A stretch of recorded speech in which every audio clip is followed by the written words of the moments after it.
Kau tahu tak, kalau 12 jam dekat Australia ni, gaji korang boleh dapat berapa? Seminggu dalam 3K atau 4K. Lillahi ta'ala. Kalau kau buat Uber saja, kau buat Didi, gaji kau boleh dapat, satu hari kau boleh buat dapat 500, 400, 300, paling busuk-busuk. Paling busuk dah 200 satu hari.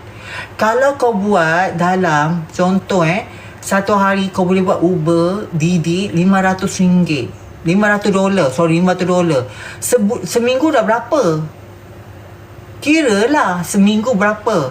Lepas tu pula kat sini diorang ada tol apa semua, tapi lepas tu kau boleh claim tol balik dekat VIC. Kalau you NSW kau boleh claim balik tol dekat NSW, tapi selama berapa dia ada tarikh-tarikh dia tu, you boleh claim balik. Dapat banyak rebate tu, kadang 1,500 dapat balik.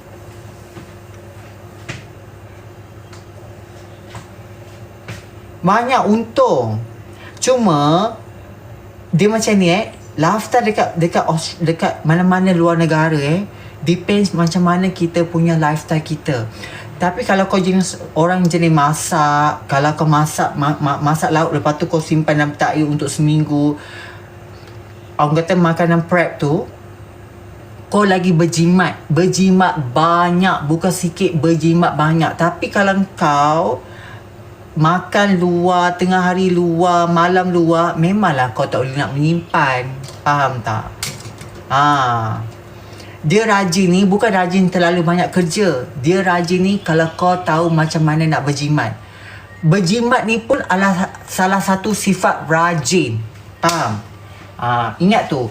Berjimat ni pun adalah salah satu sifat rajin. Kalau kita tak rajin nak berjimat, macam mana kalau kita nak, kau kerja macam lembu pun, banyak hour sekalipun, kalau kau tak berjimat, tak guna juga.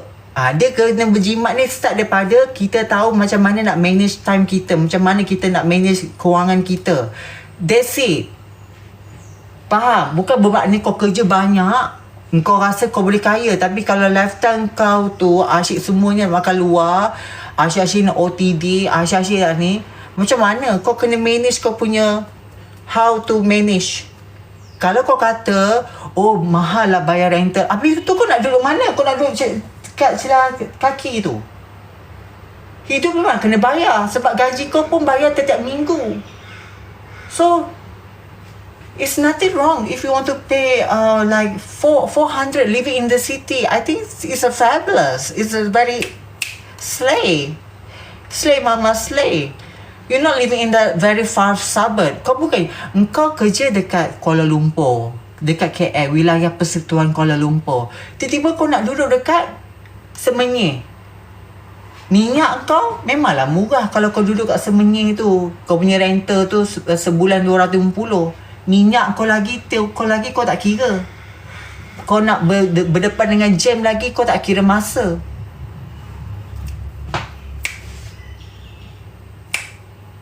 Okay, faham tak? Yeah, you are right. I bagi contoh terdekat.